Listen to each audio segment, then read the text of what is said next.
Bonjour François, je suis très heureuse de te retrouver aujourd'hui pour cette troisième vidéo de la série qu'on est en train d'enregistrer. Bienvenue ici. Bonjour Eliette, un bonheur de se retrouver comme chaque fois. Oui. Donc toi François, tu es ostéopathe et éducateur prénatal depuis une trentaine d'années. Est-ce que tu peux nous en dire un tout petit peu plus sur ce que c'est que l'éducation prénatale? Un tout petit peu. Hmm. Alors, l'éducation prénatale, c'est un concept qui est né il y a peut-être plus de 60 ans. Et c'est la compréhension que finalement, l'avenir du monde dépend des femmes enfin des femmes, je dirais de la grossesse. Parce que la grossesse, c'est un travail à deux avec le couple.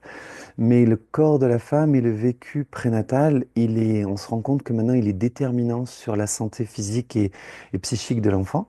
Mhm. Et, et cette grande prise de conscience a été amenée par un philosophe, Omar Mikhaël Ivanov, il y a une soixantaine d'années, et ça a été vraiment un breakthrough, comme on dit en anglais. Et il a fait une conférence en fait auprès de médecins qui au départ l'ont un peu ridiculisé. Et puis finalement, l'épigénétique qui a démarré en fait un petit peu après ça, dans les années 40-45, par un chercheur anglais, a corroboré tout ce qu'il avait amené. Puis on pourrait dire que c'est quasiment une sagesse de bon sens que finalement tous les peuples connaissent. Mais là, de le nommer tel quel, dans un monde où la femme encore en Occident était très très en état d'esclavage, hein, dans les années 37-40, euh, c'était quand même encore la femme, quoi, elle a eu le droit de vote dans les années 40 et quelques, hein. Mm. Donc du coup, de dire que tout d'un coup, ben, l'état de santé global de la société dépendait de la qualité de la grossesse, wow, c'était too much, tu vois. Pour nous, la qualité de santé d'un individu, c'était lié à l'éducation, à la politique, à des choses très extérieures. Et puis tout d'un coup, wow, on revient à ground zero et on se rend compte que, ben voilà. Alors, moi, j'étais adolescent à 17 ans quand j'ai entendu ça. Et c'est une époque où j'apprenais à faire comment on appelle ça? Tu sais, des cocktails Molotov, parce que mon objectif, c'était d'aller aux États-Unis, alors que je parlais pas anglais, pour pouvoir dégommer les usines de Monsanto, parce que j'étais très sensible à la nature. Et donc, j'étais en train de m'entraîner à ça. Et puis là, je me suis rendu compte que les vraies bombes, c'était les mamans. Et puis, ben, j'ai rangé mon cocktail Molotov et je me suis intéressé aux vraies bombes. Et depuis, ben, j'ai pas arrêté. Voilà, mon histoire. Ouais. Ok, ben merci beaucoup pour ces précisions. Et Euh, peut-être, peut-être pour rappeler, c'est que depuis les années 60, il y a en fait un groupe qui s'est développé qui sont les Childbirth Educators et qui se sont basés sur le même concept, sur l'épigénétique globalement, mais ils se sont vraiment orientés sur la qualité de l'accouchement.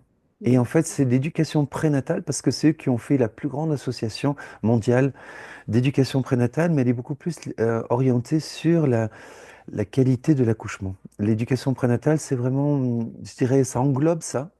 Et on vient en support et en expansion, disons, de ce mouvement-là, qui finalement a commencé avant eux, mais qui s'est pas structuré comme eux. Voilà. ok.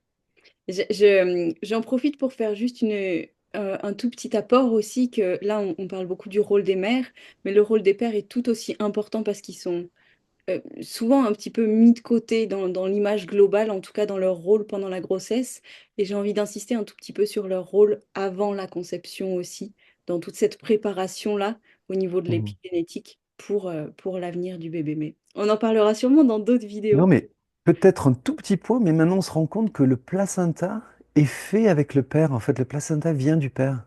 Et quand on sait que c'est la maman du bébé, ouh, ça fait réfléchir sur le rôle du père. Et comment en fait il s'est préparé au préalable, parce que finalement lui, c'est surtout dans la préparation antérieure que ça joue.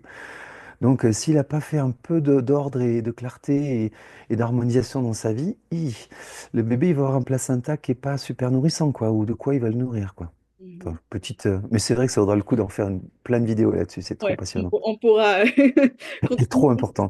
ça, on peut en parler pendant des heures et des heures. Ouais, c'est notre dada tous les deux, je crois.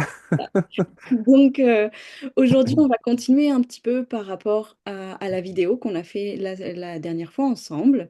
Et on va revenir un tout petit peu sur les grandes lignes de ce qu'on a partagé la dernière fois, puis commencer à aborder les centres supérieurs également dans les polarités sur les corps de l'homme et de la femme. Avec quoi Génial. est-ce que tu as envie de démarrer aujourd'hui, peut-être sur les rappels des grandes lignes? Ouais, j'avais envie de refaire un petit tour, c'est chouette que tu le proposes parce que c'est tellement vaste et c'est tellement comme fractal, c'est-à-dire il y a un niveau et ce niveau il s'expanse comme fractal, c'est la plupart des choses de la nature sont construites comme les feuilles là, c'est un petit pattern mais qui et ça fait toute une feuille. Et ben c'est pareil, il y a une arborescence dans ces principes, parce que les principes c'est très simple, mais dès qu'ils rentrent dans le domaine des lois et des faits, ça devient immensément, c'est une arborescence incroyable. Et c'est vrai, c'est quand on parle un petit peu de cette expression dans le plan concret qu'on peut mieux comprendre. Comme quand on parlait du principe masculin dans le plan physique, qui est porté par l'homme.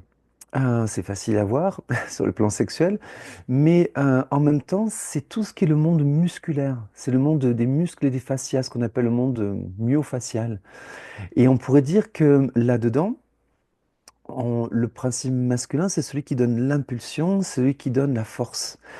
Et ben, c'est le muscle. Le muscle, il se contracte, il a la force, n'est-ce pas? Donc, c'est comme le sexe, l'érection, c'est pas un muscle, mais disons que c'est un gorgement.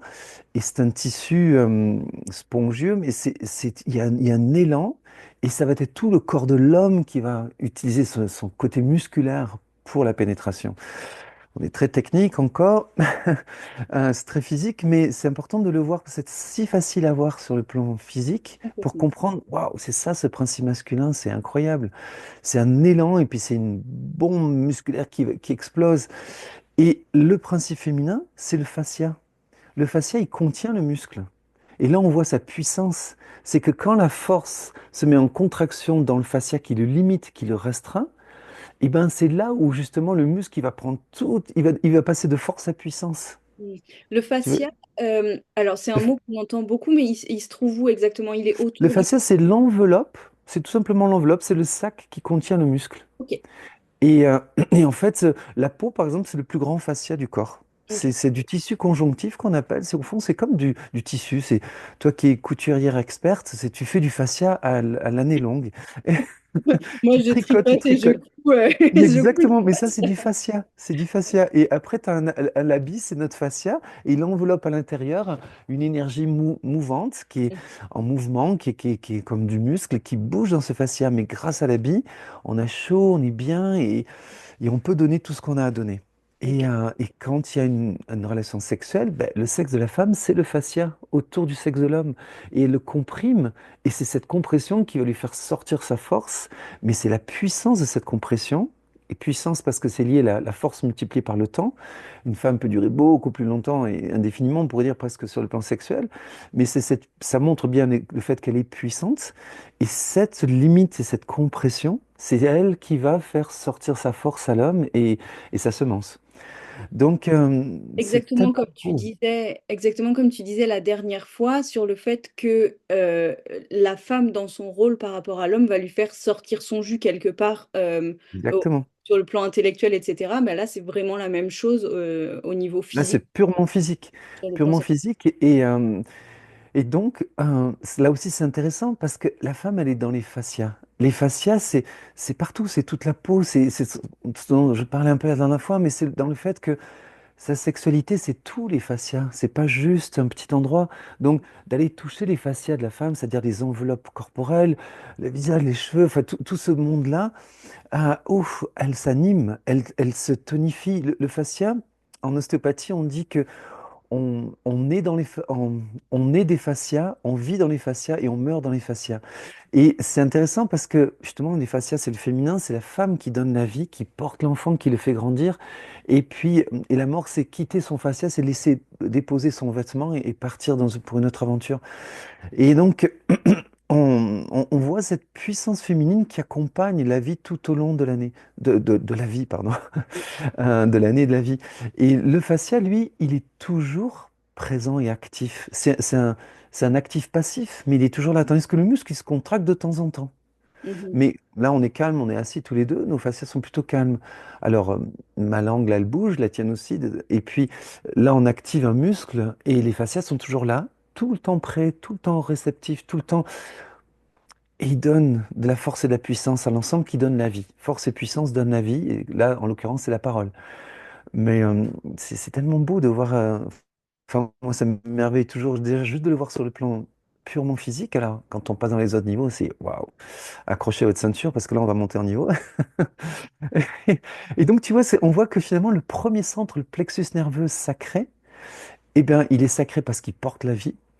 Et puis, ce plexus nerveux qui est lié aussi au premier chakra, les quatre pétales, tout ça, c'est justement le masculin vertical et le féminin horizontal. On a ces quatre pétales qu'on on voit dans les traditions initiatiques. Eh ben, ils sont liés à la motricité, ils sont liés aux muscles et aux fascias.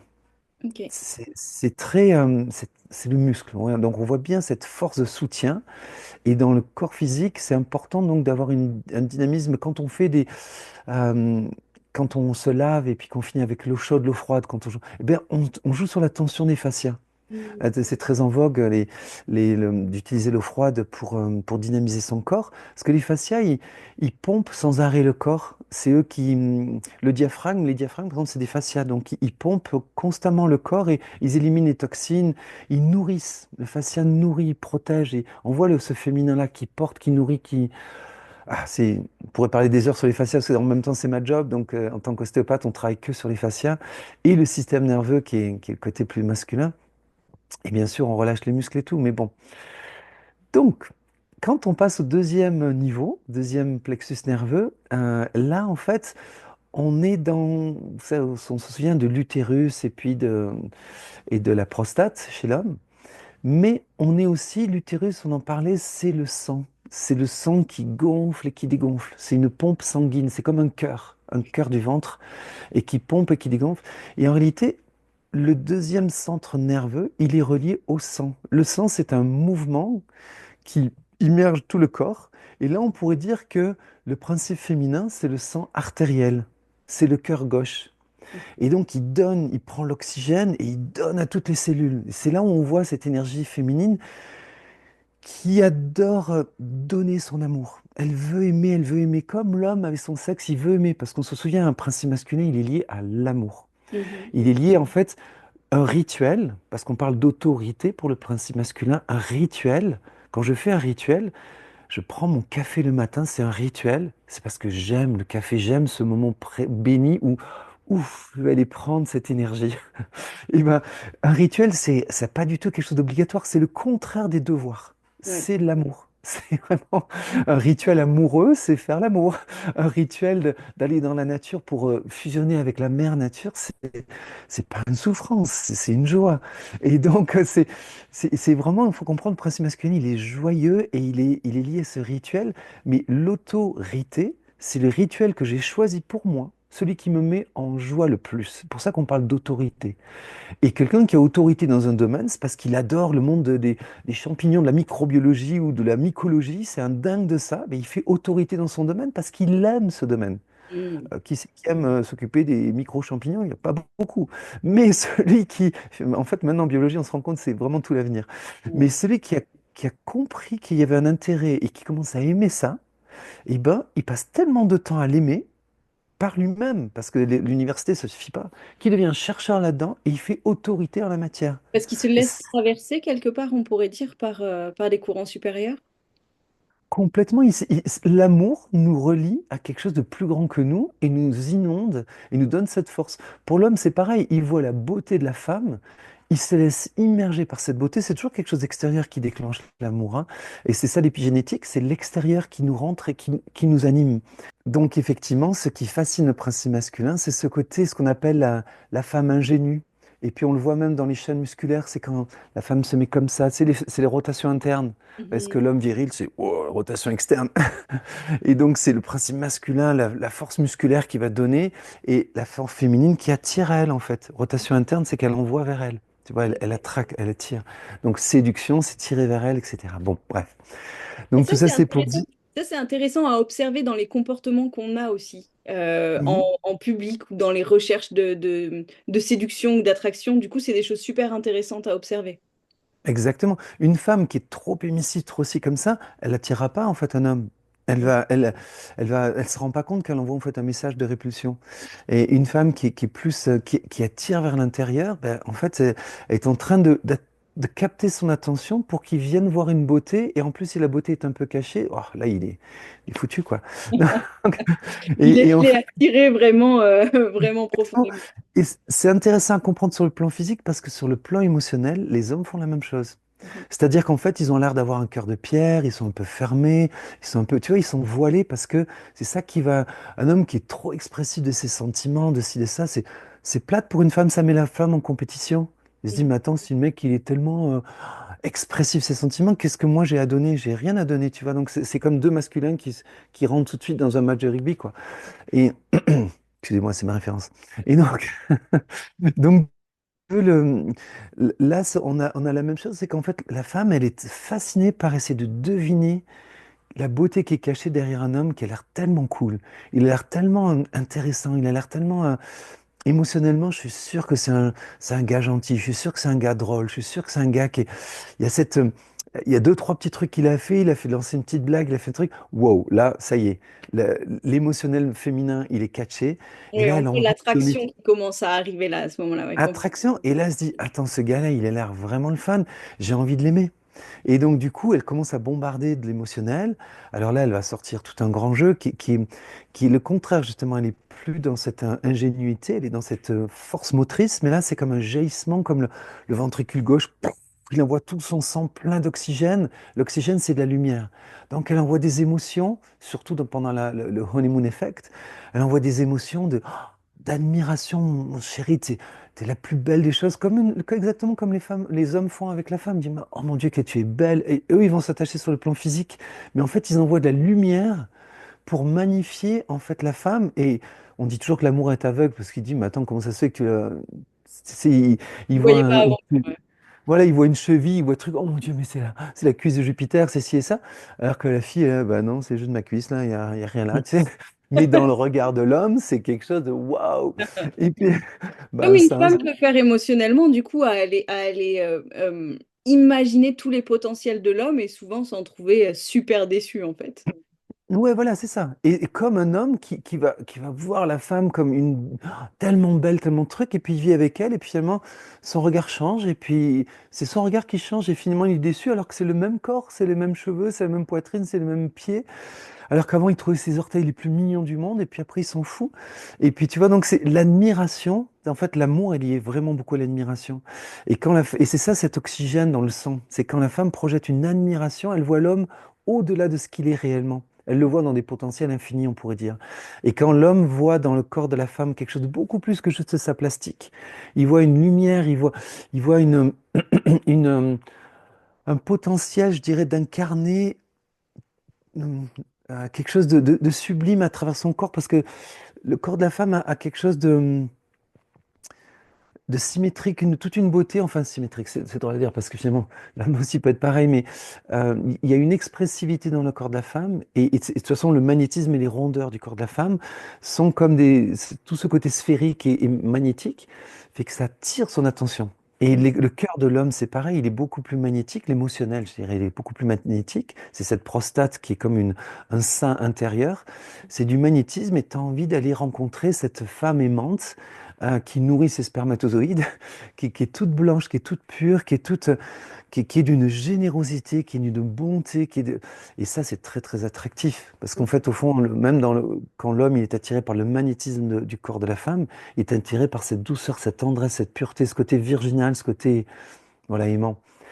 Et, euh, et donc, ça, c'est le sang artériel de la femme qui amène ça. Il veut nourrir toutes les cellules, elle veut donner ça, elle veut immerger l'homme et le nourrir de son admiration et de sa, voilà, oh, t'es le plus chouette gars du monde, quoi, tu vois. Et puis, et l'homme, lui, c'est ce sang veineux qui, lui, en fait, collecte tout le travail de toutes les cellules. Le sang veineux, en fait, c'est le sang hyper riche. Alors, effectivement, il est riche. Il attire le sang artériel, veut embrasser le sang veineux. Il faut pas le faire, sinon c'est la maladie bleue. Mais il va vers elle et le sang artériel, le sang veineux, lui, il collecte tout le travail des milliards de cellules qui produisent dans le sang leur production, quoi, leurs fruits, et lui, il ramène ça au cœur pour le faire oxygéner et le passer au principe masculin qui va le redonner.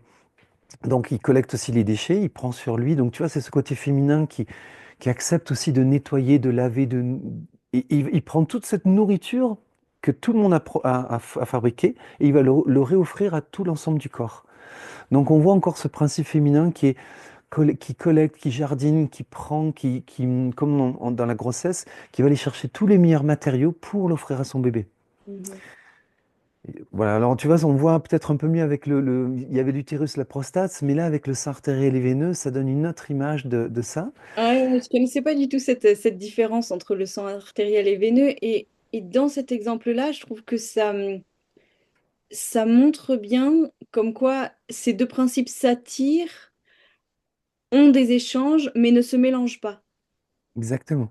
Et en C'est, fait, quel que soit le plan, on est toujours sur cette idée de il faut qu'il reste cette membrane quelque part Mhm. entre les deux pour que chacun garde son rôle plein. Ouais, et c'est dans l'état de tension qui est entre les deux. La fusion, elle est énergétique. C'est dans cette membrane, d'ailleurs, la membrane en épigénétique, c'est tout, hein, c'est ce qui fait l'interface entre les mondes et qui informe, qui nourrit, qui transforme.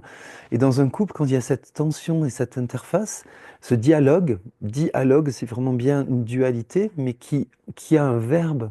Le logo, c'est en fait chaque entité qui se parle.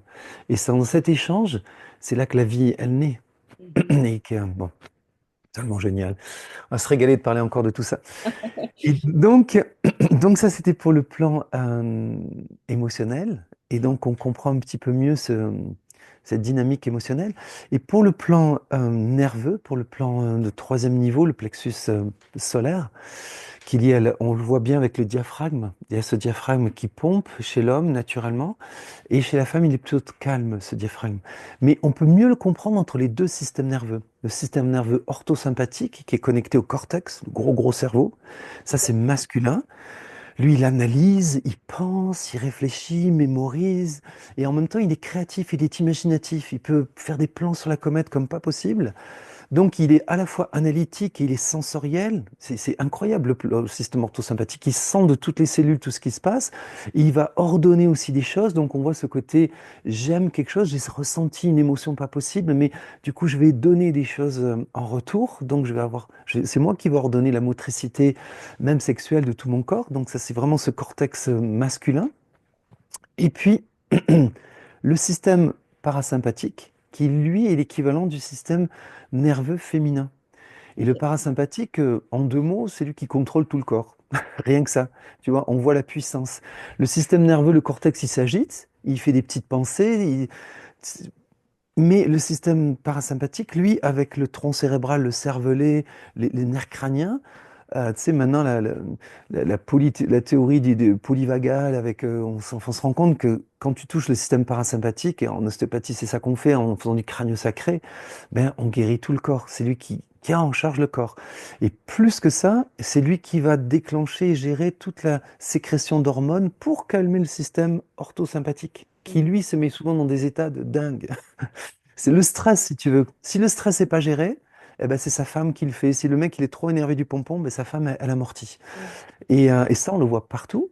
Mais plus que ça, les pensées, les idées, la mémoire, la sensibilité, l'hypersensibilité masculine, elle va être accueillie par le système parasympathique qui va lui donner vie, qui va former le monde des idées, le monde des pensées, c'est ce parasympathique qui va finalement restructurer le visage. Si tu penses des belles choses, ton visage s'embellit.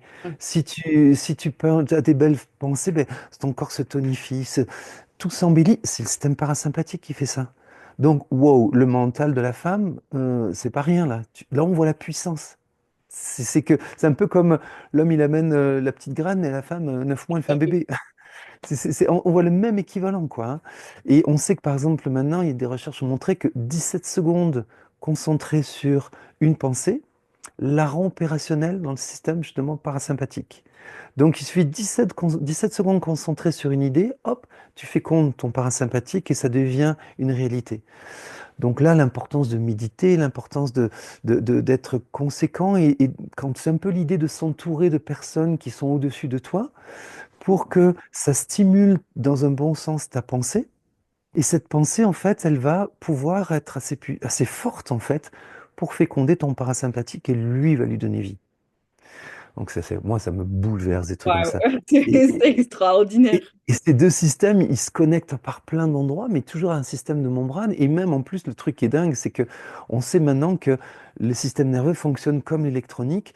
Mm. C'est des bits, si tu veux, c'est des informations, mais en fait, c'est la lumière qui fonctionne entre eux. C'est des informations lumineuses comme la fibre optique. Donc, ces systèmes masculin-féminin, ortho et parasympathique, fonctionnent par la lumière. Waouh! Alors, tu Ouais, la comprends pourquoi. lumière, elle est extraordinaire, quoi. Ouais. Ah non, mais toi qui es une ingénieure technicienne, machin, je sais pas trop quoi, te mettre en solaire, c'est jubilant pour, tu vois, je veux dire, ça n'a pas fait ses études pour rien. Maintenant, comment tu l'utilises dans ta vie? Parce que Complètement. quand tu vois comment le système nerveux est la clé de la santé, parce que c'est un système au-dessus, hein, quand, en santé, on va toujours guérir par les systèmes au-dessus. Quand tu touches le système nerveux, mais tu guéris le système émotionnel, le système physique.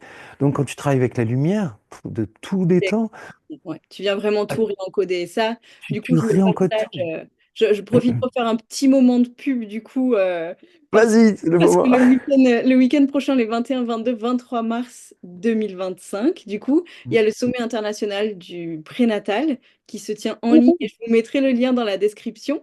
Et le samedi soir, heure de France, du coup, je ferai une conférence sur l'impact de la lumière et des mémoires dans nos premières cellules. Donc, Oh my God, je veux m'inscrire.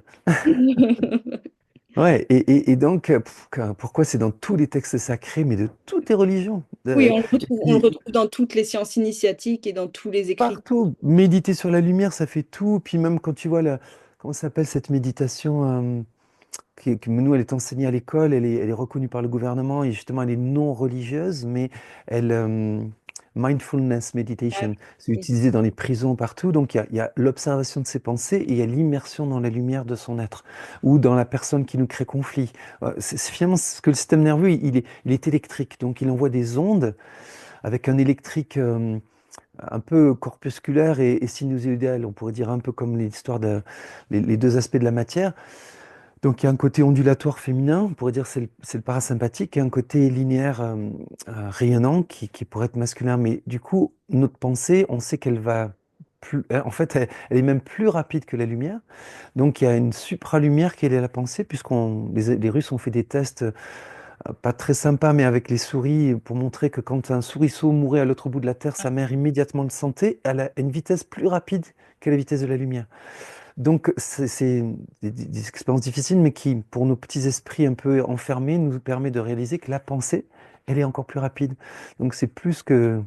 En un instant, on est au soleil, alors que la lumière fait 8 minutes, prend 8 minutes pour venir à nous. C'est clair, c'est clair. Voilà. Bon. Alors bon, c'est un petit rappel un peu emballé, bien sûr, parce que on est des, on est des amoureux. On est des Euh, passionnés. Voilà. Deux vierges ensemble. Et d'ailleurs, j'en profite pour rappeler que la racine du mot vierge, c'est vira, et qui en sanskrit ou en grec veulent dire celui qui aime. Mm. D'où le fait de l'homme viril, c'était pas du tout le gros musclé, c'est l'homme qui aime, tout simplement. On a un Une peu femme, elle oublié aime un homme qui l'aime. cette relation-là, hein. Oui, c'est la consolation. Elle n'a pas besoin d'avoir des gros muscles, elle a besoin d'aimer, c'est tout. Et la Vierge, c'est celle qui aime. Et donc, dans l'Antiquité, on disait que tout être, de grand être venait d'une Vierge et d'un homme viril.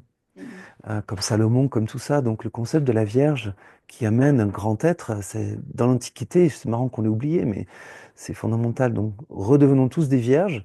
Et c'est le principe masculin par excellence, parce que c'est celui qui aime. Quand le principe féminin est notre amour, c'est un amour qui prend soin, qui donne la puissance. Donc c'est aussi virginal, bien sûr, vierge, dans le sens vira et amour, hein. Mhm. Mhm. Voilà. Alors, donc, ça nous amène sur, on va peut-être enclencher sur, sur la suite de notre petit exposé Ouais. et de parler du 1, 2, 3, 4, On était au grosse quatrième, ouais, au mathématique. niveau du cœur. Mhm. Là, on arrive au niveau de la poitrine, donc dans le plan physique et des principes masculins et féminins. Au-dessus du diaphragme, dans cette poitrine, on a le cœur et les poumons. Alors, on pourrait dire que le cœur, c'est le principe masculin, il est unique, il est seul, c'est un muscle. Boum, boum, boum. Et le poumon, c'est un principe féminin. Il inspire l'air, il nourrit, il apporte l'oxygène. Et juste dans ces deux principes, c'est complètement hallucinant parce que le cœur, il est dans ce désir de donner quelque chose, mais d'où il le prend, ce don? Il le prend de l'oxygène. L'oxygène pour le cerveau et pour toutes les cellules, c'est du feu. C'est rien d'autre que du feu. Et donc le feu, c'est la vie. Et c'est là où les principes sont qui est l'œuf et la poule, hein. C'est que lui, il voit, il va collecter dans le poumon, enfin le poumon lui envoie en fait en réalité cet oxygène qui est que du feu, qui est que du sublime, et lui, il a envie de le donner à toutes les cellules par sa puissance motrice du cœur, quoi. Donc il est là dans son don. Et là, sur le plan donc du plan de la poitrine, c'est la femme qui est à nouveau masculine. Mhm. Donc c'est la femme qui est un être de cœur. Quand on dit que justement les femmes sont plus près du cœur, que c'est des êtres de cœur, on comprend au niveau de la poitrine, et ça s'exprime même biologiquement son corps par, boum, les seins. Ouais. Les, Qui, eux, sont les- ils sont émissifs, ils sont nourriciers avec le sein droit lié au soleil, le sein gauche à la lune. En fait, il y a un sein sensible et un sein qui, quand on donne réellement, c'est comme quand on conduit, hein. Il y a le frein, il y a l'accélérateur. Donc il y a ce côté qui fait attention pour pouvoir bien donner. Mhm. Et donc, puis bien, le sein gauche est plus relié aux enfants pour nourrir, on pourrait dire, le sein droit plus au mari ou à l'environnement. Donc, il va donner, les seins sont polarisés. C'est un peu pour montrer qu'il y a toujours cette double nature dans le don. Il y a un don qui est radiant et un don qui est plus magnétique quand même, parce qu'il y a toujours les deux principes dans chaque principe, le yin et le yang. Euh, et là encore, c'est la qualité de ce qui va passer à travers la poitrine, c'est pas le volume, c'est comme les muscles, hein, c'est justement cette énergie d'amour. Et c'est pour ça que euh, comment dirais-je, la poitrine de la femme, elle va souffrir parce qu'il y a tellement de problèmes de santé à cet endroit-là, elle va souffrir quand son amour n'est pas reçu. Mhm. Quand elle aime ses enfants et que ses enfants sont ingrats, quand elle aime son mari et qu'il la trompe, quand elle donne son amour et qu'elle est dévalorisée, c'est l'enfer pour elle. Mhm. C'est comme l'homme, en fait, si la femme lui dit, bah, tu sais, ton érection n'était pas terrible, hein, je me suis vraiment ennuyé. Ah ouais. Le mec, il est mort. Si vous voulez tuer votre mec, allez-y, quoi. Et l'amour est susceptible. Mhm. Hein, quand on dit souvent que Dieu n'est qu'amour, mais qu'il demande qu'une chose, c'est qu'on mette notre petite main dans sa grande main. Il veut qu'on le reconnaisse Mhm. dans l'art, une manière de présenter le divin ou le créateur dans les religions. Mais on dit souvent qu'il est susceptible, ou comme s'il était susceptible, le créateur. Mais c'était plutôt pour Aussi, ouais. dire. Voilà, comme si. Mais c'était plutôt pour dire qu'en fait, l'amour, par essence, c'est l'être qui donne tout et qui donne tout, il demande qu'une seule chose, c'est d'être apprécié. Mhm. Et si dans ce principe masculin qui aime, il n'y a pas d'appréciation, ben, l'amour se met à souffrir et ça va se retrouver sur les organes. Et oui. Et ça va se Oui, retrouver même sur le cœur. parce que Pardon. quelque part, quand on ouvre cet espace-là d'amour profond, on va chercher Mhm. aussi la vulnérabilité quelque part, plus on va en profondeur, plus on peut être, je sais pas si c'est réel, mais plus on peut être entre guillemets blessé ou en tout cas avoir la sensation, si on n'est pas reçu comme on est, vu que c'est quelque chose qui vient de très profond, avoir cette sensation que bah, si à chaque fois que je m'ouvre, je suis pas reçu, ça devient un Mais, peu plus dur de s'ouvrir de plus en plus, quoi. tu sais, c'est un peu le même principe quand on disait que le principe masculin en plan physique, c'est le muscle. Ouais. Le muscle, c'est l'effort. Mhm. Et l'effort, c'est le travail. En physique, hein, un travail, c'est un effort. Ouais. Donc, et quand nous, dans le travail de la vie de tous les jours, quand tu fais un travail, tu attends un salaire. Mhm. C'est pas que c'est intéressé, mais c'est que c'est obligatoire. C'est qu'en fait, tu attends un résultat. Le salaire, pour des gens travaillent dans des œuvres de bienfaisance, leur salaire, c'est le résultat. C'est le fruit. Le salaire de l'arbre, c'est le fruit qu'il a fait. Le fruit du travail, on dit souvent. Donc, si l'effort ne donne pas de fruit, ne donne pas un salaire, eh ben, il y a une frustration et la personne se dit, ben, je suis légitime, je suis un imposteur, je ne dois pas faire ça, j'arrête. Et l'homme se retire, la femme se retire, elle se met en dépression, on pourrait dire. Parce que le principe masculin fonctionne avec la pression. La dépression, c'est l'échec du principe masculin. C'est quand l'amour n'est pas reçu. Alors peut-être qu'il ne s'est pas orienté vers la bonne direction, parce qu'il faut s'orienter vers un- un- une terre meuble. Il faut Mhm. s'orienter vers quelque chose d'enrichissant. Donc voilà, ce principe masculin, il est lié à un effort, à un travail et à un résultat. Mhm. Et, euh, et si on le reprend sur l'image adorable, je dirais infantile presque des religions, Le Seigneur aime et il attend un merci. Mm. Le merci, c'est le fruit que son amour a été bon.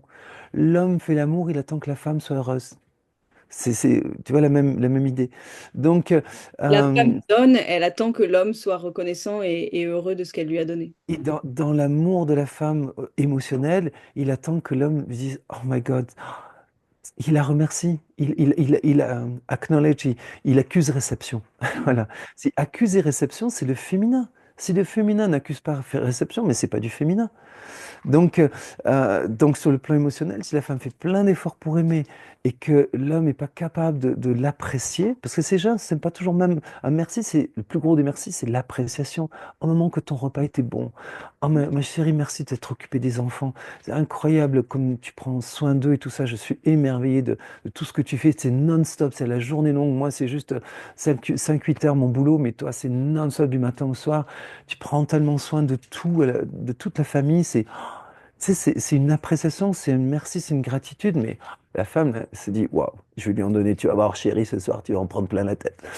Ouais, ça, c'est quelque chose que j'appelle vraiment le dépôt émotionnel. Tu vois, quand l'homme peut apporter ça, bah, la femme va être comme enceinte de ça, puis lui rendre fois 100, fois 1000 après, parce qu'elle l'aura Mille fait fois. porter en elle, et Puis puis elle parce pourra qu'il faire à nouveau. il l'homme touche son principe masculin, il l'exalte, tu vois. C'est comme dans la relation physique, quand la femme, elle dit, mais oui, c'est bien chérie, oh, continue, oh, j'adore, oh, qu'est-ce que t'es tendre, qu'est-ce que t'es aimant, mais parle-moi, regarde-moi. Elle l'incite, tu vois, elle accuse réception des efforts qu'il fait pour lui donner son amour. Et c'est quand tu vois cet angle-là, mais c'est magnifique, t'as pas du tout envie de changer de principe. Là, les deux se marient et à tout niveau, ça se complémentarise, quoi. Il y a personne laissé pour compte, quoi. Donc, tu vois, quand on voit dans ce monde-là, et après, dans chaque, même dans la poitrine, on peut le diviser. Donc, tu vois, pour chacun, il y a ce cœur et il y a ses poumons. Il y en a un qui amène de la lumière, le poumon qui amène le feu, il amène la lumière, mais le cœur, il amène la chaleur. Tu vois, donc il donne cette chaleur, tu vois, tu sais, on le voit hein, quand les gens sont en hypothermie, tout ça, toute la chaleur se concentre autour du cœur, et finalement, l'organe dont on peut jamais se passer tu vois, on peut arrêter de manger, on peut arrêter de respirer pendant quelques minutes, ce qu'on peut pas arrêter, c'est une seconde de chaleur. Si tu perds ta chaleur une seconde, t'es mort. Donc, et c'est un principe dont la femme est plus porteuse et d'ailleurs, il y a beaucoup plus si tu veux, il y a énormément d'infarctus chez la femme au niveau du cœur parce que si son amour a été contrarié et comme en fait elle est très aimante, elle a besoin de donner cet amour, ben ça peut être fatal pour elle. Et quand elle n'arrive pas à donner son amour, que ce soit à sa famille, que ce soit une communauté, que ce soit pour les femmes qui font des grandes œuvres et qui donnent à beaucoup plus grand qu'eux, il y a ces femmes, vraiment, on parle rarement des femmes, des grandes vierges de l'humanité, de ces femmes héroïques, mais quand elles voient que leur œuvre n'est pas reçue, n'est pas appréciée, elles en tombent malades du cœur, tu vois, et c'est beau. Ça me touche parce que connu tellement des femmes extraordinaires qui vraiment étaient blessées dans leur cœur parce que leur amour était, il n'y avait pas de gratitude, il n'y avait pas d'accueil. Et donc, le féminin va se mettre, qui n'accueille pas, va se mettre à souffrir quand elle est privée du masculin. C'est pas la femme, hein, parce que là, en l'occurrence, et qu'est-ce que la femme, elle amène par son corps? Par son cœur, c'est l'intuition. C'est là où on rentre dans un autre niveau. En médecine chinoise, le méridien du cœur, il est lié au petit doigt, celui qui sert à nettoyer l'oreille. Mais c'est celui qui, en fait, on écoute. On écoute, on dit souvent, j'écoute mon petit doigt. Et en fait, c'est parce que le cœur, on dit aussi que c'est le réceptacle de l'esprit, du chêne qui vient murmurer dans le cœur les, justement l'amour supérieur. C'est plus l'amour physique, c'est plus l'amour émotionnel, c'est plus l'amour intellectuel qui veut apporter connaissance et cet amour qui veut apprendre à tout le monde. Dans les quatre, euh, les quatre piliers du bouddhisme, le premier, le plus important, c'est d'apporter la connaissance. C'est un des plus grands amours. D'ailleurs, on dit que l'amour est un état de conscience, c'est pas un sentiment. Donc, le plan mental, il a un amour, il veut apporter la lumière, il va apporter la connaissance. Donc, plus personne n'est dans l'obscurité. Et quand on a la connaissance, on tue la peur. La peur, c'est le contraire de la connaissance. Donc, c'est vrai que quand le système nerveux peut apporter la lumière, il apporte enfin la paix. Et c'est un monde sans guerre. Donc, c'est hyper important, l'amour du système nerveux. Mais au-dessus de là, il y a un amour encore plus grand. C'est pour ça que là, on monte en niveau. Et Mhm. c'est un amour de l'intuition, c'est celui qui va chercher le monde invisible, le monde déjà de la sagesse.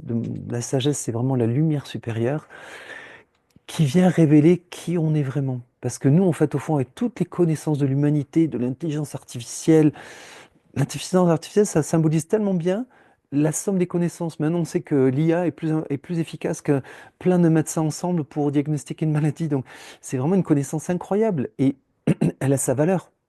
Mais elle ne remplacera jamais justement, et c'est ça qui est génial, c'est que l'intelligence artificielle est en train de nous montrer que l'intelligence neurologique intellectuelle, elle a ses limites et que Mhm. des machines peuvent nous aider, en fait nous aider, pas du tout nous priver, mais nous aider à faire la lumière sur l'ensemble des choses qui peuvent justement apporter une paix. Moi, je le vois dans ce sens-là, le jour où on la maîtrisera plutôt que d'en avoir peur, mais c'est une grande force hein, qui arrive et comme toute force, elle va demander beaucoup d'ajustements, elle peut priver les gens de métiers, de plein de choses.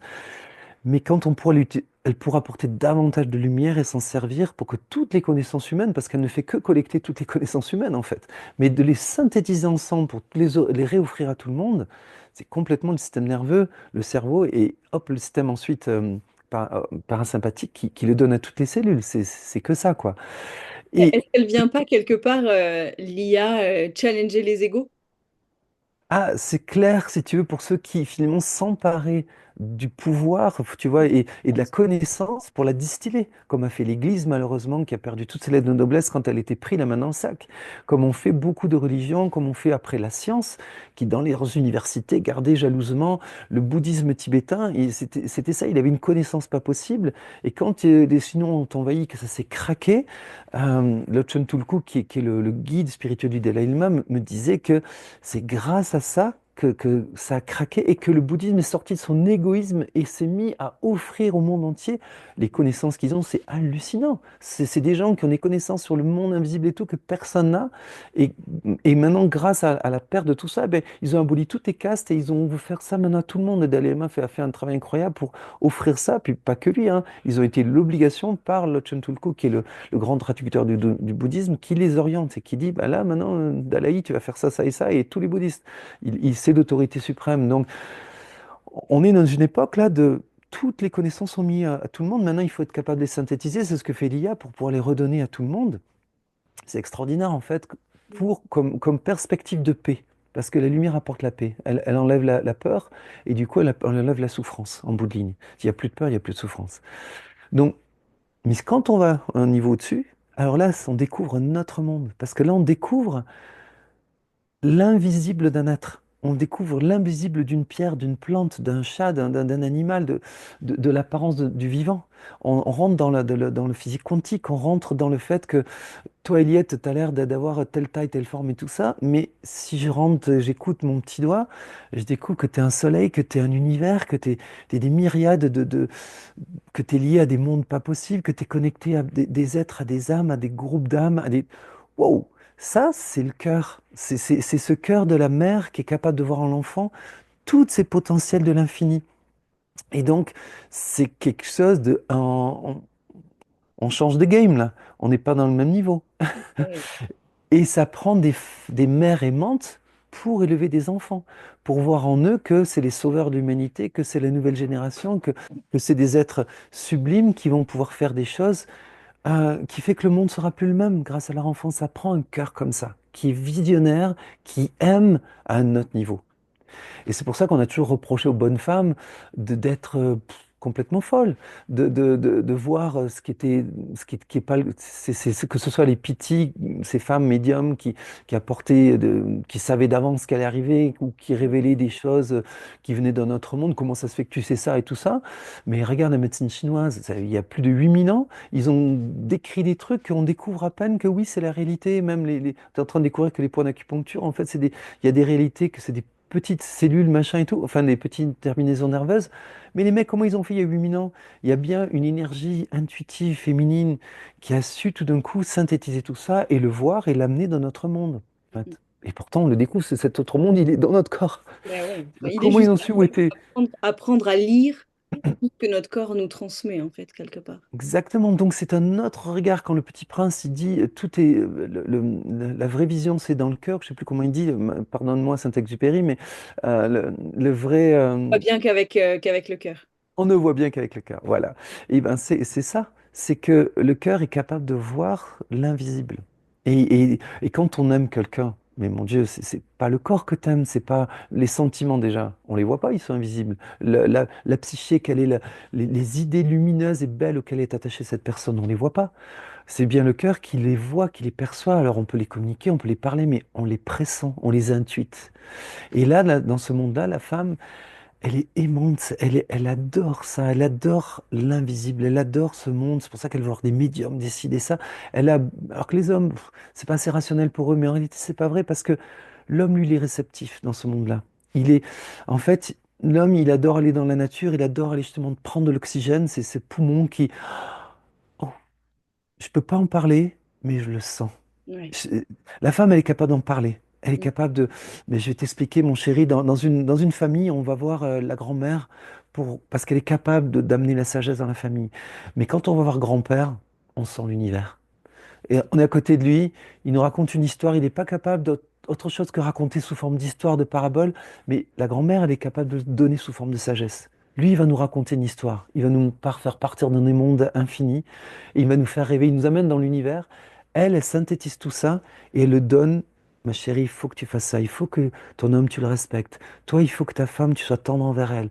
Elle va donner des choses très précises, elle va donner comme ce cœur qui va donner l'oxygène à toute l'humanité des cellules et, et va laver aussi, tu vois, fait ce double action Waouh. qui maintient la vie. Et là, donc, on est dans cette, et puis c'est cette poitrine nourrissante qui veut, qui est là pour, elle nourrit les enfants pendant quelques mois, mais toute la vie, elle apporte une lumière. Ce lait, c'est justement c'est un lait, mais qui est émissif. C'est plus que ça, c'est Cana galactophore, il reste toujours actif. Et Ah oui, ça galactophore, c'est. et tu vois, ils apportent la galaxie, galac, tu vois, ils apportent les lumières de la galaxie et fort, c'est la lumière. Donc, c'est la lumière des galaxies que la femme, elle amène à travers sa poitrine en permanence. Elle cherche à, comme être un canal tu vois, comme le bout du mamelon, c'est comme si c'était le petit point de passage pour lui faire, pour amener dans le monde la lumière invisible de l'univers. Si on le voit comme ça, oh, on comprend qu'on aime les saints, Oui, tous. tu commences à les regarder un peu différemment, ouais. Tu regardes un petit peu différemment. Tu dis, waouh, je comprends pourquoi on est un peu obsédé par l'affaire. Tu les Parce que honores un petit peu plus que juste de vouloir les malaxer, quoi. exactement. Et c'est marrant comme le toucher ne correspond pas à l'admiration visuelle. Mhm. Et c'est le fun, c'est tendre et moelleux, mais l'admiration visuelle, c'est parce que c'est le point et le cercle. C'est vraiment cet esprit, cette lumière qui passe, et qui est dans le tout. Donc il y a une fascination autant chez les hommes que chez la femme, des fois même plus chez la femme que l'homme, parce que c'est une beauté simple de conduire le monde invisible dans le visible. Donc voilà, ce centre-là entre... Ouf, il est intense, quoi. Et là, bon, j'aimerais rentrer encore plus dans les détails, mais on va se calmer parce qu'on a deux autres endroits à voir. Mais je sais pas si on a encore le temps. On Mais verra, on disons, fera d'autres vidéos, c'est pas grave, on en fera plus.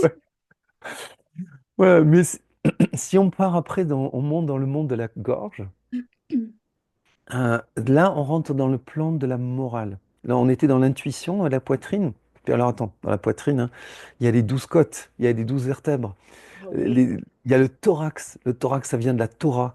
La Torah, c'est la loi, mais c'est aussi la vérité. Tu sais, ah, là, on est mal barré. Là, c'est les 12 pierres d'Apocalypse, c'est toute l'astrologie, c'est aussi dans l'arbre de vie. Enfin bon, c'est un monde incroyable, tu vois. Et ça, c'est la membrane, c'est le féminin qui contient, qui donne toute la puissance, tu vois, les côtes et les vertèbres et tout, à tout ce qui se passe, le cœur et les poumons à l'intérieur, qu'on pourrait dire à ce moment-là l'énergie masculine qui pulse et qui comme une pompe, tu vois, qui donne toute vie à ça. Donc bon, le cœur, tu sais, le cœur, il a 2500 fois plus d'électromagnétisme que n'importe quelle cellule. Et Waouh. le cerveau, c'est 100 fois plus que les cellules. Le cœur, c'est 2500 fois plus que toutes les cellules. Donc il y a quand même un endroit ici assez important pour que, quand on parle de cohérence cardiaque, tout ce que ça fait pour le bien-être de l'être humain, bon, voilà. Et pour moi, j'ai juste envie de faire une petite parenthèse par rapport à ça. Dans du Mhm. coup, les études que j'ai faites en énergie solaire et là où j'en suis de ma compréhension aujourd'hui du corps humain, donc j'ai vraiment la sensation que c'est pareil à l'intérieur de notre corps que dans l'univers, c'est-à-dire que à ce centre-là, au niveau de notre cœur, on a un soleil qui agit pour toutes nos cellules, pour tout notre être de la même manière que ce soleil extérieur agit. Et donc, quand on vient reprendre conscience de ça et de la magie que ce centre-là peut nous apporter, pour moi, c'est un peu le passage secret, tu sais, qui nous amène de l'intérieur là jusqu'au cœur du soleil. Et en fait, en un claquement de doigts, on est de là au soleil. Comme le passage secret, tu vois. Puis on le retrouve avec le symbole de la croix dans la religion catholique, qui est le passage de la croix, ben, c'est le cœur. Tu vois, on voit la tête là-haut, et puis la longue truc qui est le corps, et puis les bras, et les rose-croix qui utilisent cette croix avec la rose, qui est l'épanouissement du cœur. On le retrouve dans tellement de symboles en Orient, c'est avec ces roues qui tournent, mais en tout cas, c'est... Donc là, on était sur un gros morceau. Et vraiment, l'intuition, C'est c'est... le centre en Alors, même temps, quoi. hein? C'est le centre. C'est C'est le le centre. centre. Et Et puis dans la les science, trois, pardon. la dernière fois, là, on est au centre. Et puis Mm. ensuite, il y a les trois duos aussi. Donc, il y a peut-être quelque chose à Correspondance. voir là-dedans, mais je Ouais. te laisse développer ce côté-là. Et puis justement, tu vois, dans la science initiatique, ils appellent ça le corps causal. Tu vois, Mhm. comme le premier centre est relié au corps physique, le deuxième est à l'émotionnel, qu'on appelle aussi le corps émotionnel ou corps astral. Ensuite, le mental, ben, c'est le corps mental, c'est facile à apprendre, mais c'est comme des poupées russes qui s'impriment. Là, on rentre dans le corps causal. Et ce corps causal-là, il est très particulier parce qu'en fait, lui, il est relié à la digestion, bizarrement. Mais la digestion, c'est c'est la gestion de ce que l'on dit. Digestion. Et ce que l'on dit, c'est ce que l'on vit en fait. Et donc la poitrine, ce qu'elle expérimente, ce qu'on est capable de transmettre du monde invisible dans le monde visible, finalement, c'est l'expérience d'une vie. Parce qu'on est tous des âmes qui s'incarnent. Et qu'est-ce qu'on va dire dans notre vie? Comment on va gérer ce qu'on en a à dire? Une âme, elle a à dire des choses. Chaque âme il représente des univers, des choses sublimes. Et qu'est-ce qu'elle va dire à chaque vie? Donc chaque vie, c'est comme un mot qui fait une phrase, qui est l'expression d'une vertu du Créateur, on pourrait dire, comme un rayon de lumière. Et au fur et à mesure que ce rayon se déroule à travers vie après vie, eh ben c'est ça, c'est la digestion, c'est comment on dit, on gère ce qu'on a à dire. Et la gestion, c'est la gestion, c'est un mouvement de respiration, c'est un mouvement, c'est un battement de cœur, comme ce qui se passe à l'intérieur. C'est, je viens prendre une énergie. Je viens prendre de l'oxygène et je l'offre à toutes mes cellules. Je reprends tout ce que les cellules ont fabriqué et je l'offre et je le refais passer dans le cœur et je le offre à toutes les autres. C'est toujours un mouvement. La gestion, c'est comme l'économie, hein. C'est un mouvement. Je prends de l'argent et je l'investis là. Puis après, je le reprends, le fruit que ça a fait, je le redonne à d'autres. Et ce monde économique, c'est vraiment le monde de l'économie. Ce monde économique, il va être le réel. C'est le monde des faits. Qu'est-ce que j'ai fait dans ma vie? Qu'est-ce que j'ai fait de ma vie? Et dans la digestion, dans la nutrition, on va aller prendre une nourriture la meilleure possible pour l'offrir à nos cellules et on va redonner à la terre une empreinte qui dit, regarde, j'ai aimé ta nourriture, je l'ai imprégnée de toutes mes ressources et je t'en offre ma vibration à travers ce que nous on appelle du déchet, du compost, des excréments. Mais en fait, plus on sera capable d'arriver à aller chercher la lumière dans la nourriture, plus on est destiné à pouvoir faire de l'or. Et c'est même le principe de l'alchimie, c'est que un jour, il semble qu'on soit destiné à ce que nos excréments soient de l'or, en fait. Et bon, la Terre aura évolué, mais c'est ce qui est dit dans les traditions, dans la spiritualité. Et ça, c'est un truc qui est incroyable, mais quand on sera capable d'aimer et d'oxygéner de lumière tout ce que l'on veut dire, en fait, qu'on sera en adéquation avec notre âme, parce qu'en fait, c'est vraiment lié à la justesse, hein, la Torah, à être juste. Et quand on dit qu'il suffit de 10 justes pour que, dans les traditions initiatiques, pour que l'âge d'or soit sur la terre, mais en nous, il faut ajuster ces 10 justes qui sont 10 qualités, 10 vertus, c'est quand on est capable de mettre de la lumière dans tout ce que l'on capte, même si on nous envoie des roches, ben ces roches-là, du plomb, si on met de la lumière dedans, c'est le plomb, hein, c'est trois atomes et ça devient de l'or, hein, dans le tableau périodique. Mais c'est trois symboles, hein, c'est pas rien, c'est une pensée qui est belle, c'est une émotion qui est tendre et c'est une énergie qui vivifie la chose. Donc quand on est capable de faire ça de toute chose, on est capable d'animer à travers l'âme qui s'insulfe en nous, dans l'invisible. Dans le visible, on est capable à ce que notre diction, c'est-à-dire ce qu'on fait, soit ajusté. Et quand tout est ajusté avec le monde de l'âme, avec le monde, comme tu dirais, du soleil, ben ça rayonne, ça rayonne. Et là, on a bien digéré les choses. Donc la nourriture qu'on va prendre, à la fois la qualité est importante, mais ce qu'on va y mettre dedans, comment il va notre pensée, notre émotion, notre amour et notre respiration, c'est beaucoup plus important. C'est pour ça que le Rani Yoga, le yoga de la nutrition, est quelque chose de plus important encore que la qualité de la nourriture. Mais c'est sûr que c'est mieux d'aller prendre une bonne nourriture très vivante et en même temps d'y mettre toute cette intention.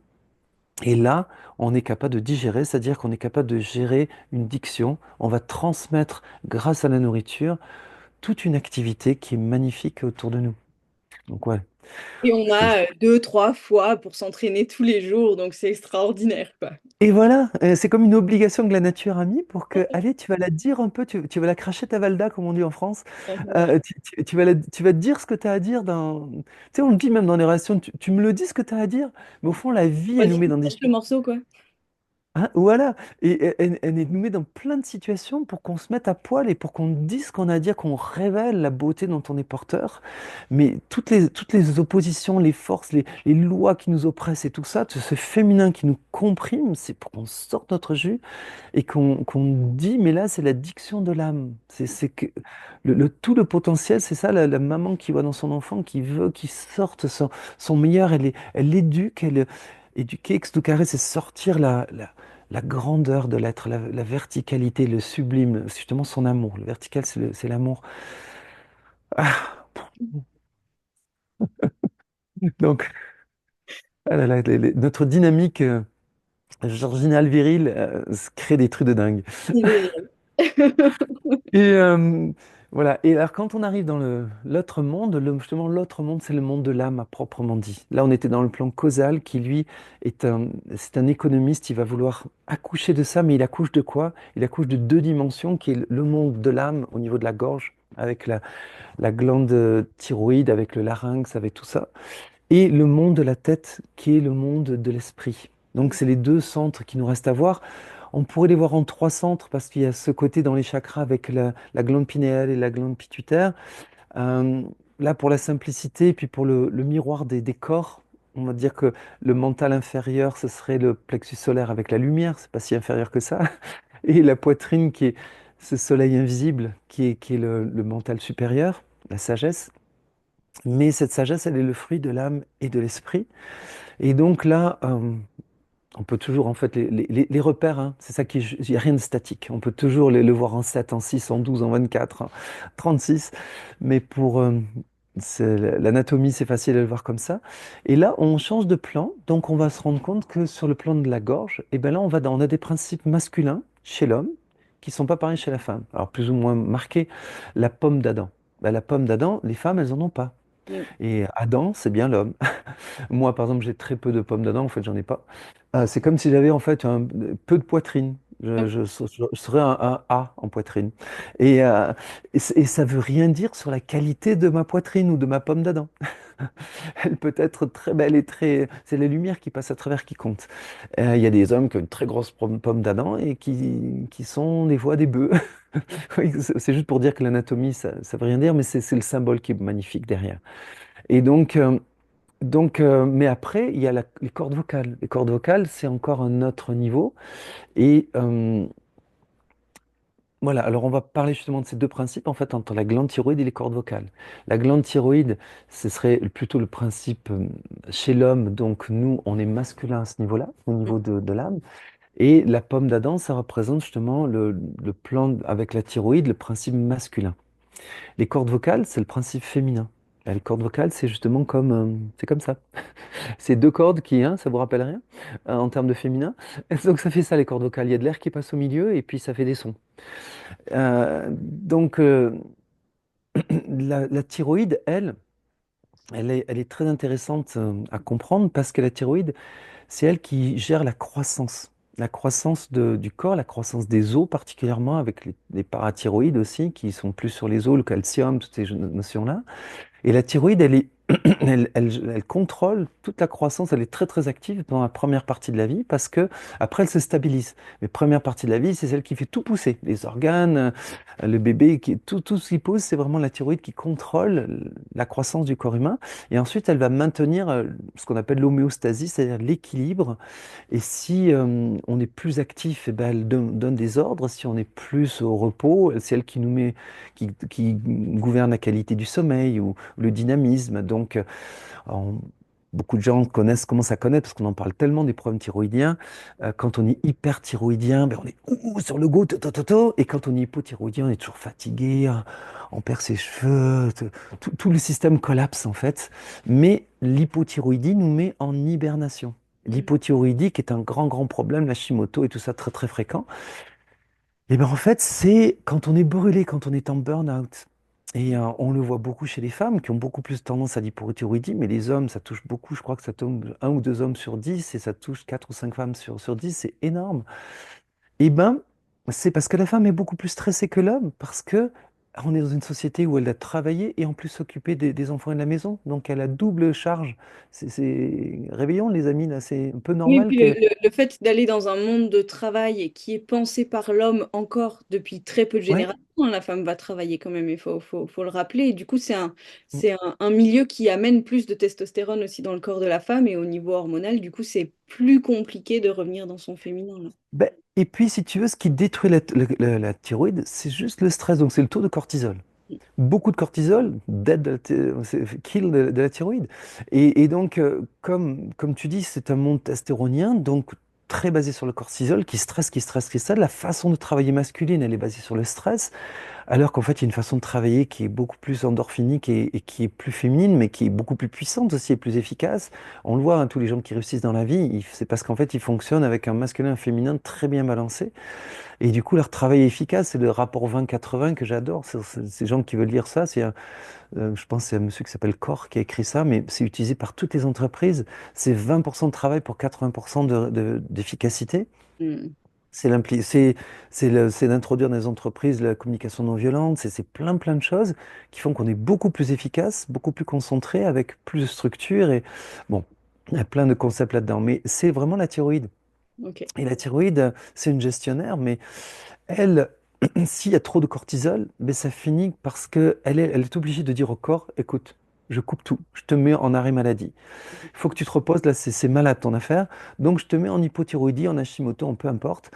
Et là, tu vas te calmer le pompon, là. C'est pas possible. Tu peux pas être une Wonder Woman, avoir trois gamins, contenter ton mec qui veut des trucs de dingue, aller bosser avec un boss qui te met tu vois, qui te met à genoux en te demandant, parce que tu es une fille et que tu es hyper bonne, et ben, il en profite et il t'abuse et il te demande du travail de trois mecs. Ça va pas, là. Ça va pas. Parce que justement, la femme au niveau thyroïdien, elle est dans la puissance. Donc, elle est bonne. Ah, et la puissance, on sait que c'est bon, hein, ça fait 9 mois, ça fait un bébé. Quand la force, c'est chouette, mais ça dure pas longtemps. Ouais, c'est ça. Donc, tu vois, la femme, facilement, elle va tomber dans le panneau de sa puissance thyroïdienne pour en faire plus, pour en faire trop. Et puis son cortisol, il va la dégommer. Mm. Mm. Donc voilà, petit truc très pratico-pratique sur la santé.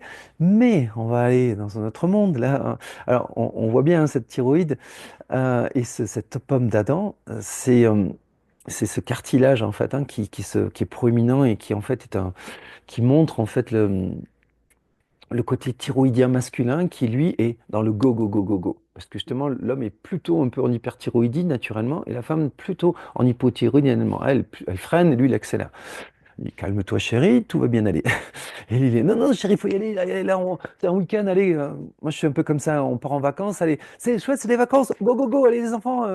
Riri, fifi, loulou. Tu vois, il y a ce Mais côté-là. attends, on n'a pas tout planifié, il faut savoir où on va, est-ce qu'on a tout pris? C'est ça. Les enfants, ils se moquent toujours de moi. Ah, c'est des vacances. Allez, go, go, go. Ah, voilà, ça, c'est côté thyroïde très masculin, un peu naturel. Et voilà, et la femme qui dit, mais attends, chérie, on n'a pas fait le lunch, on n'a pas fait on va se retrouver, c'est qu'on va être au milieu de la montagne, il n'y a rien à manger. Tu vois, Alors, c'est ces deux notions, donc elles fonctionnent ensemble.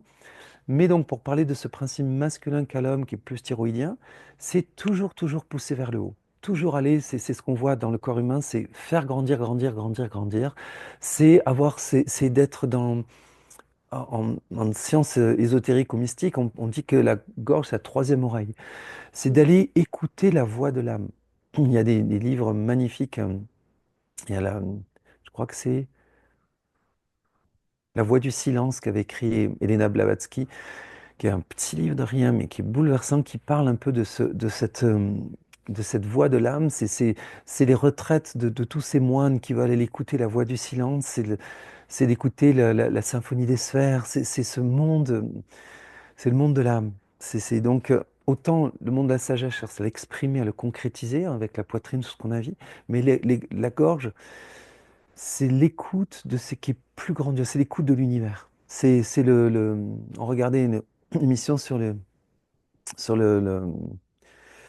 télescope web là, qui nous amène des images incroyables de l'univers. C'est ça, c'est sonder l'univers. Mais concrètement, chez l'homme, c'est le sens de la morale. La morale, c'est l'écoute de la nature, la morale de l'univers, la morale de la nature, la morale cosmique qu'on appelle. C'est que il y a en fait une force d'amour de la création, du créateur des créatures qui est un truc gigantesque, très difficile à percevoir, que tu ne peux percevoir que dans le silence, et que l'homme a cette caractéristique naturelle, un peu comme la femme, toute cette sagesse, elle sait la synthétiser, l'exprimer. Lui, il aime la traduire en force de morale. Et le vrai moralisateur au sens noble du terme, c'est Platon, c'est Socrate, c'est les philosophes. Et là, on voit cette côté philosophique masculin.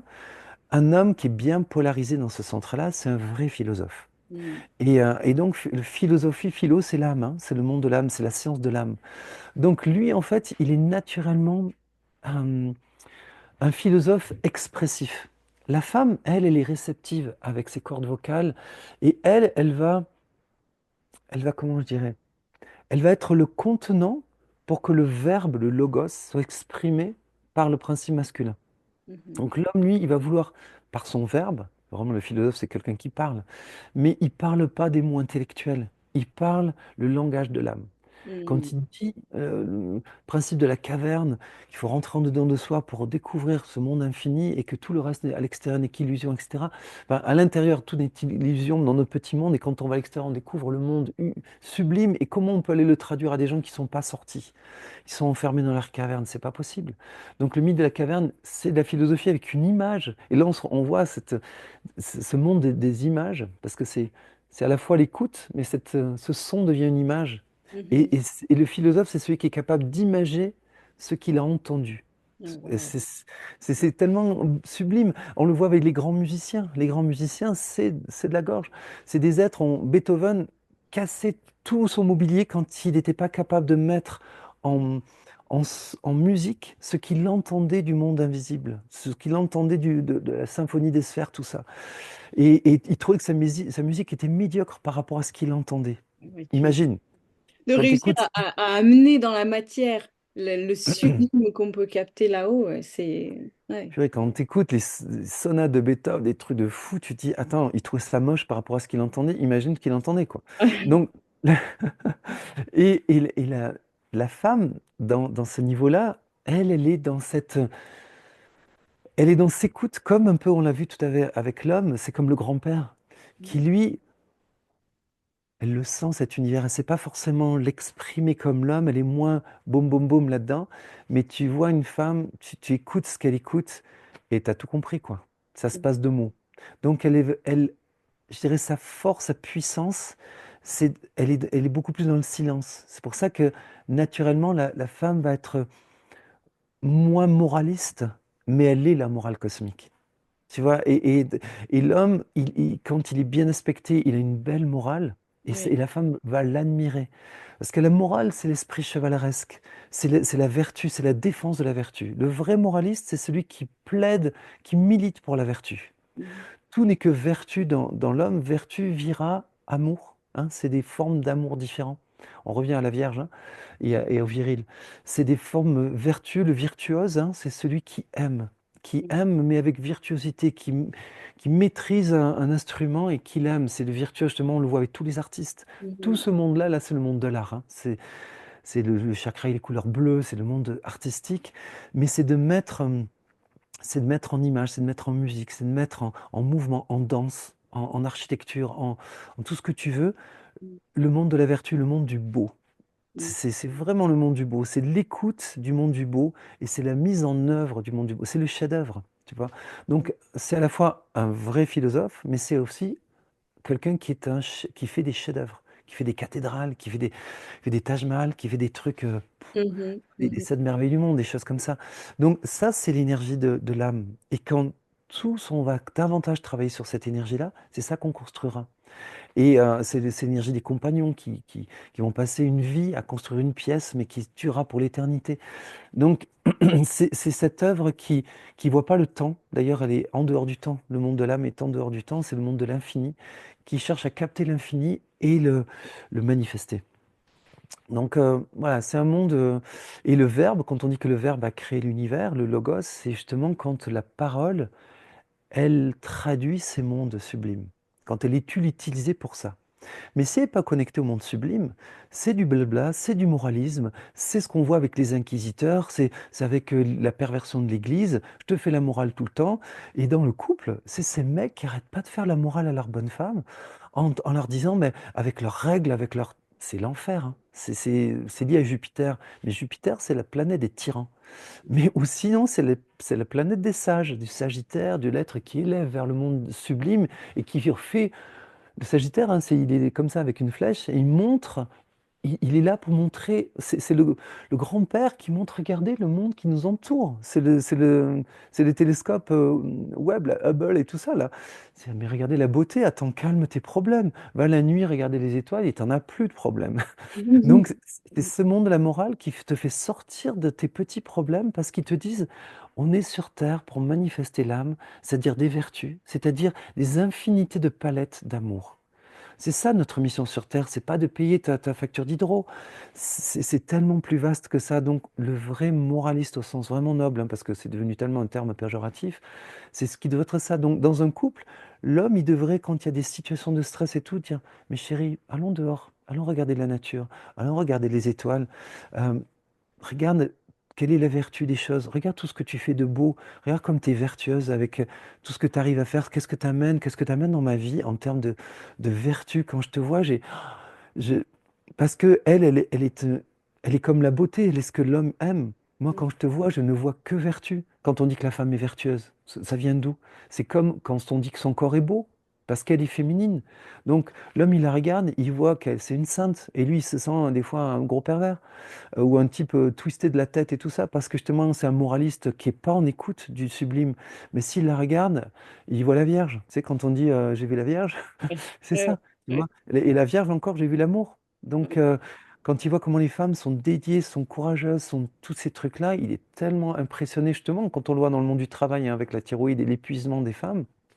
Et s'il prend 2 secondes à admirer cette vertu silencieuse qui dit rien et qui fait, et qui a C'est bouleversant de voir le courage des femmes. Moi, quand je vais aux Nations Unies là, pour notre association, et que je vois ces 9000 femmes qui font des trucs en Afrique pour sauver les vies, des trucs, tu te dis, purée, mais qu'est-ce qu'ils font les mecs? Tu vois, alors au moins leur rôle, ce serait d'être impressionné par ça et de militer, d'être des vrais chevaliers qui se battent pour le Graal, tu vois, qui vont avec courage et qui se battent contre tout le monde de l'illusion qu'on est des êtres obscurs et tout ça, et qui ramènent la lumière sublime des étoiles et qui montrent qu'on n'est que lumière et qu'amour.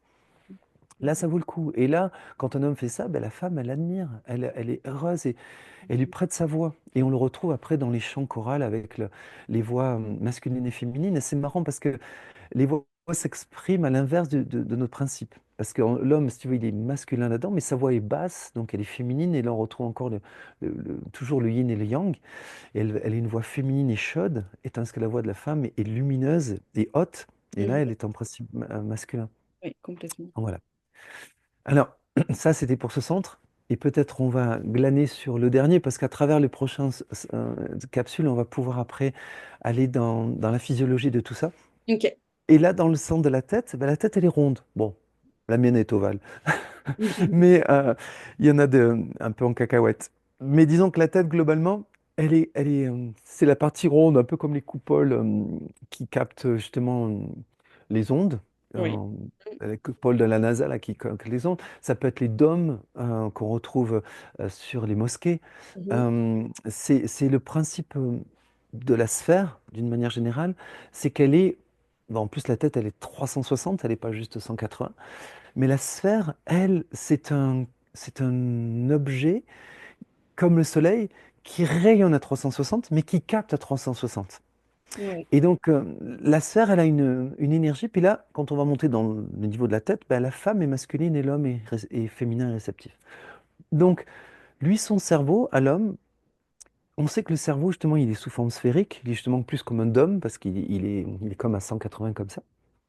Et lui, mais dessous, on a une autre sphère beaucoup plus petite qui est le cerveau limbique et le cervelet et le tronc cérébral. Mais c'est très important parce qu'ils ont deux fonctions très différentes, mais finalement, c'est un 360. Et ce 360 nous met en contact à capter tout le monde du bas et tout le monde du haut. Donc c'est comme deux hémisphères qui captent le monde de... Et ça, c'est le monde de l'esprit, parce qu'on est dans la totalité. L'esprit, c'est le un, c'est la totalité. Et dans l'esprit, la femme est masculine et l'homme est féminin. Alors on va le voir, c'est quelque chose qui est peut-être un peu choquant, parce qu'on se dit, ah, l'esprit, c'est l'homme. Oui, oui, c'est l'homme dans un certain côté, mais anatomiquement, on dit d'ailleurs que la femme est plus spirituelle que l'homme. Toujours, c'est montrer qu'en fait, elle a un dynamisme spirituel. Justement, c'est ce côté mécanique, dynamique. Elle va toujours faire des centres de croissance personnelle. Elle a un esprit qui cherche à la lumière, qui cherche à être fort. Elle a souvent, d'ailleurs, on dit qu'elle a une force d'esprit qui est comment font pour justement que les femmes aient ce courage, c'est parce qu'elles ont un esprit fort. Et, euh, et que voilà. Et puis l'homme, il a il a un esprit qui est réceptif parce qu'on va le voir au niveau cérébral, c'est tellement fort ça, c'est que l'esprit crée des images. Lui, il fonctionne beaucoup plus par le monde de l'image et justement de la lumière et de l'image. L'autre, c'était le son. L'autre, c'est vraiment plus le troisième œil avec. Et puis quand on voit le dernier chakra qui est fait avec tout un ensemble de tourbillons hein, Mhm. qu'on voit avec, sur le Bouddha, par exemple, et ben c'est finalement des lumières. Il y a d'autres personnes le représentent comme des faisceaux lumineux intenses de partout. Mais dans notre vie quotidienne, la femme, elle a une imagination débordante. Elle a Ouais. une pensée hyper pénétrante. Quand la femme produit une image, et ben en fait, ça suggestionne le mental de l'homme. Donc au niveau cérébral, la femme, elle est très très émissive. Et l'homme, il est très réceptif. Et là, on va le voir un peu d'une manière encore plus concrète, c'est qu'on a cinq sens dans le visage. Hein, on a les cinq, c'est le seul endroit où on a les cinq sens. Hein. Ouais. Et puis ces cinq sens, c'est des fenêtres de réceptivité. Mhm. Mais ce qui est très intéressant, c'est que la femme est beaucoup plus émissive par ses cinq sens. Tu regardes les lèvres d'une femme, et qu'est-ce qu'elle fait? Elle les maquille, elle les rend rouges pour les rendre actives. Tu vois, Mhm. et avec un petit truc de lèvres, elle bouleverse l'homme. Juste déjà, lui, il regarde les lèvres de la femme, il ne sait pas pourquoi, et il ne sait plus pas. Mhm. Son cerveau est en Il a électro, pénétré complètement, quoi. électroencéphalogramme plein, comme Obélix avait Falbala. Ouais, Et donc, ensuite, après, ses yeux, si avec les yeux, quand elle a une émissivité, la femme, un regard et t'es mort. Tu vois, on dit que tout commence avec un regard. Mais souvent, une femme, elle peut mettre le feu juste avec un regard. Et ensuite, après, bon, ça, c'est des sens très émissifs, hein, les lèvres et les yeux. C'est pour ça que la femme, elle va se faire les yeux et les lèvres. C'est les deux premiers trucs qu'elle fait. Mais après, elle va travailler sa peau aussi. Elle va travailler avec. Je veux dire, nous, les mecs, on est réceptifs, hein, on fait rien, là. c'est ça. Mais le temps que peut passer une femme avant de sortir, Mhm. parce qu'elle se dit, ça y est, je suis en mode guerre, je suis en mode action, je suis comme un homme, hein, je vais au combat. Donc il faut que... tuc, tuc, tuc. Bon, après, quand on le transforme et qu'on le transmute, on n'a plus besoin de tous ces trucs-là. Et une femme peut comprendre sa force et apprendre à la domestiquer, et elle n'a plus besoin de faire tout ça. Elle peut le faire si elle a envie, mais après, c'est comment et comment elle l'utilise. Est-ce qu'elle l'utilise pour juste avoir un pouvoir sur l'homme, tu vois, en fait, utiliser justement cette force violente et qui s'impose et Mhm. qui, je vais être la reine qui rayonne et qui, je suis là, là, et les gars, à genoux tout le monde. Mhm. Ou bien est-ce qu'elle va s'en servir pour amener l'univers et l'unité Inspirant. et la beauté? Parce que finalement, qu'est-ce que c'est tout ça? C'est le monde de la beauté. Et l'esprit, c'est rien d'autre que la beauté. Un, un grand sage disait, si Dieu n'était pas beau, je l'aimerais pas. Et en fait, c'est le monde de l'esprit, c'est que ça. Et on revient sur cet esprit qui est de nature. En principe, en principe, c'est masculin l'esprit, en principe, parce que c'est celui qui aime. Mhm. Et l'âme, elle est féminine, parce que c'est elle qui habille et que c'est l'univers. Mais chez l'homme et la femme, c'est un peu différent. C'est que chez l'homme, en fait, le principe, il a ce côté émissif chez la femme qui est très fort. Et la femme doit du coup faire hyper attention à ce qu'elle pense. Parce que si, en fait, surtout dans certaines circonstances intimes, elle commence à envoyer des images sexy, bouleversantes et tout ça, comme l'homme est tellement réceptif par ses sens, ben, il va lui renvoyer la même chose. Mhm. Et donc, si Sur ces un autre. images assez en bas, si c'est des images assez prosaïques, eh ben, elle va recevoir du plomb dans son corps. Et pour concevoir un enfant, c'est pas top, hein. Si au contraire, elle le voit comme un être sublime, elle le voit comme un grand être, elle le voit comme un être noble, comme un chevalier, comme un prince, comme un roi, comme un empereur, elle le voit comme un père céleste, comme un être, un créateur, un être vraiment fantastique qui apporte la vie, qui apporte le dynamisme, qui apporte tout ça. Elle le voit vraiment comme une source pure de lumière et d'énergie. C'est pas la même pensée. Tu vois, donc ce qu'elle va déclencher par son cerveau, c'est là où elle est émissive. Même si l'homme, en tant que principe, il est lié à l'être qui aime, à être un aimant naturel. Mais si elle le voit comme ça, son cerveau est émissif, ben, l'homme, qu'est-ce qu'il reçoit? Lui, il est complètement réceptif. C'est comme un écran et la femme, c'est le projecteur. Oui. Et lui, dans l'écran, qu'est-ce qui passe? Un film série Z où il passe le Ramayana ou, je sais pas, Joanna Akbar, enfin des films sublimes qui sont bouleversants et On le voit, hein, le principe des films, hein, comment nous tous, on aime tellement les films. Parce que dans les films, c'est le jeu de l'esprit qui se joue. Oui. On est tellement en manque d'esprit qu'on a tellement besoin de regarder des films constamment, de Netflix et tout ça. Pourquoi ça pogne tellement? Notre vie spirituelle est tellement pauvre qu'on a besoin d'aller voir des films qui imprègnent dans notre cerveau des nouvelles images. Alors quand on a que des séries policières, que des trucs... Moi j'adore les films d'action, mais où ils sont encore les films qui nous lient à l'univers, des films de...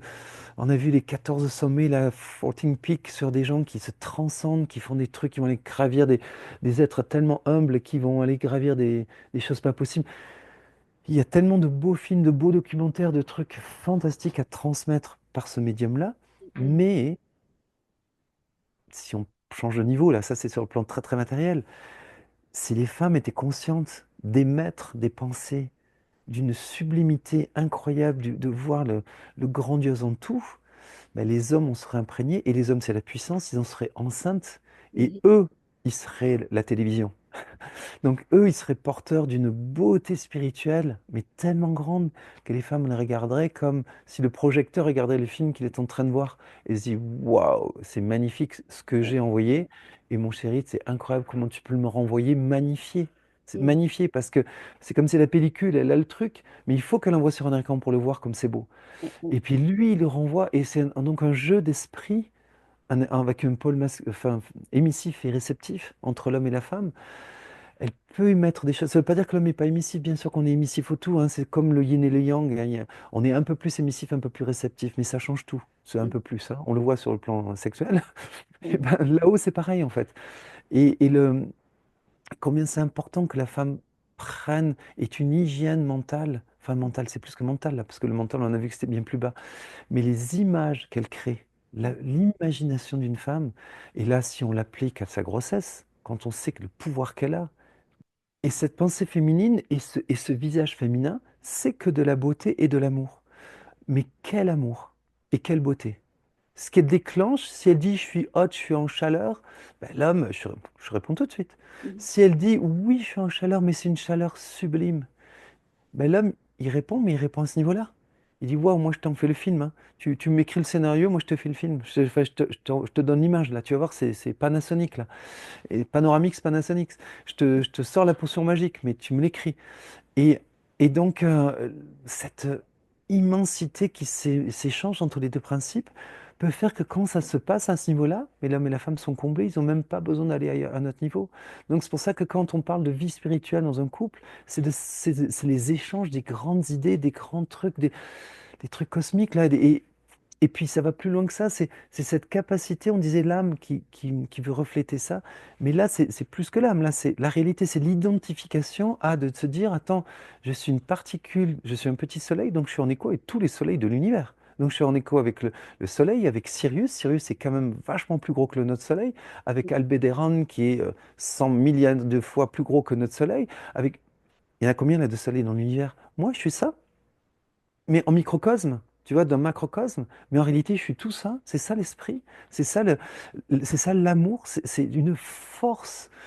C'est une force c'est une force de vie créatrice qui ne veut que le beau et que les... Ah, putain, c'est ineffable, tu vois, c'est difficile d'en parler. Et d'ailleurs, ça se parle pas, ça s'imagine et ça se transmet presque dans un plus qu'un silence, mais par une image. Une image vaut mille mots quand on disait ça. On le voit bien là, on est sur le plan de l'esprit. Une image vaut mille mots. Mais c'est des images qui s'échangent et on dit que les anges, quand ils se rencontrent, ils s'échangent justement des images, ils s'échangent, ils se fusionnent leur corps et c'est des lumières qui se partagent. Et on est voué à vivre comme ça, à se rencontrer et percevoir que chaque, que l'autre, c'est un univers avec toutes ces cellules qui sont que des espaces, que comme des étoiles, mais que cet univers est le miroir d'une dimension que l'être a qui n'est pas dans son corps, qui Mhm. est en dehors du corps, qui vit dans tous les soleils de l'univers et qui représente son esprit Mhm. qui est tellement gigantesque, mais que nous, en fait, on en est juste la pointe, le bout, le petit, justement, le petit mamelon, là, mais que derrière, il y a tout ça derrière, il y a le grosseur derrière. Et l'esprit et la tête, c'est comme un point, hein, c'est un point d'exclamation au-dessus de notre corps, c'est comme un point d'exclamation à l'envers, et nous, on est le petit point. Un point, c'est tout. Un point. Et, et ce point, il s'exprime à travers la ligne qu'est notre corps. Mhm. Mais c'est juste une ligne, mais qui, elle, est liée à tout l'univers. Et ça, si on a cette conscience et qu'on la développe, quand on se rencontre, la première vision qu'on a de l'autre, c'est ça. C'est ça qu'on vise dans l'autre. Qu'on soit homme ou femme à ce niveau-là. On rentre en contact avec ça.